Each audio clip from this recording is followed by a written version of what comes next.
E se existisse uma chave, hein? Uma chave para destravar um poder oculto que todo mundo tem na mente. Em 1967, um best-seller super intrigante afirmou ter encontrado exatamente isso. Vamos dar uma olhada no que ele prometia.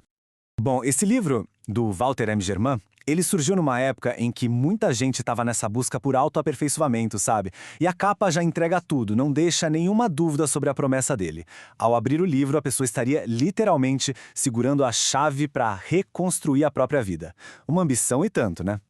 E tudo começa com essa pergunta, bem no centro de tudo, tirada direto da introdução do livro. E se fosse possível recomeçar a própria vida? É uma pergunta universal que pega a gente de jeito e estabelece a grande promessa da obra. Prende atenção na hora. Para a gente entender a premissa do livro, a gente precisa primeiro explorar a ideia fundamental dele, a de que existe um poder gigantesco, mas escondido na mente humana. A afirmação central do autor é que não se trata de adquirir alguma coisa nova, sabe? Pelo contrário, o livro propõe uma jornada para dentro, para descobrir um poder que supostamente já existe em cada pessoa, só esperando para ser encontrado. E que nome o autor dá para essa força interior? Bom, ele introduz um conceito que é o coração de tudo, e bem misterioso também. Uma parte oculta da mente que ele chama de supraconsciente. O livro, então, define formalmente o que é o supraconsciente. E ele vira o verdadeiro herói da história. É descrito como uma entidade superpoderosa dentro de nós, com uma sabedoria imensa e um controle absoluto sobre a nossa fisiologia e, pasmem, até sobre a realidade externa.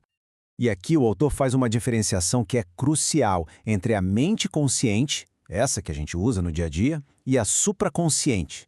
Enquanto a mente consciente depende dos 5 sentidos, se cansa, tem uma memória falha, o supraconsciente é apresentado como algo totalmente independente. Ele nunca dorme, tem memória perfeita e controla todas as funções do corpo, sabe? Desde o bater do coração até a digestão.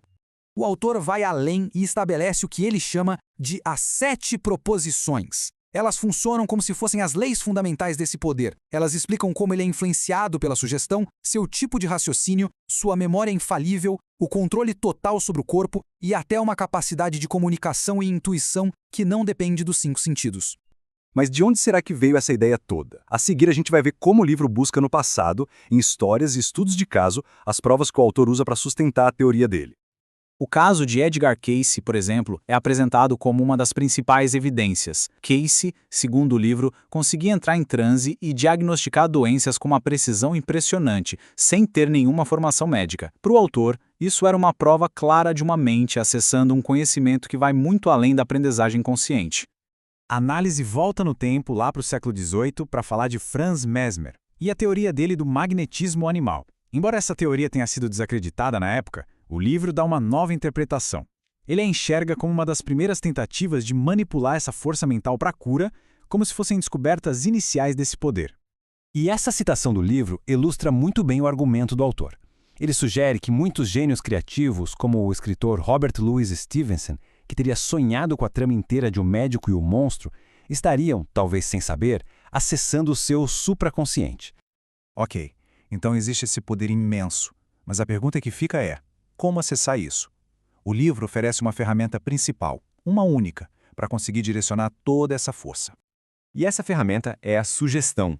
O livro a define como mecanismo para, digamos, programar a mente supraconsciente. A ideia é basicamente implantar um comando direto nela, passando por cima do ceticismo da mente consciente para conseguir alcançar o objetivo.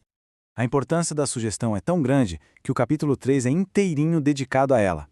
O título é Como usar seu poder de sugestão, ou seja, ela é apresentada como a chave mestra de todo o sistema.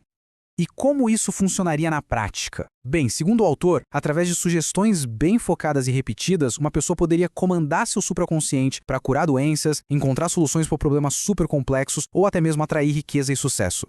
E isso tudo nos traz de volta ao ponto de partida. Vamos ver como essa ideia se conecta com aquela grande promessa feita lá no comecinho.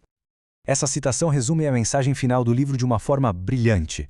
A ideia é que as limitações que a gente percebe no dia a dia são, na verdade, autoimpostas pela nossa mente consciente.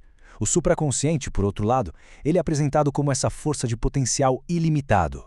E assim a gente termina essa análise com uma pergunta para reflexão. Independentemente de se aceitar ou não as teorias do livro, A ideia de um poder oculto na mente levanta uma questão bem intrigante, né?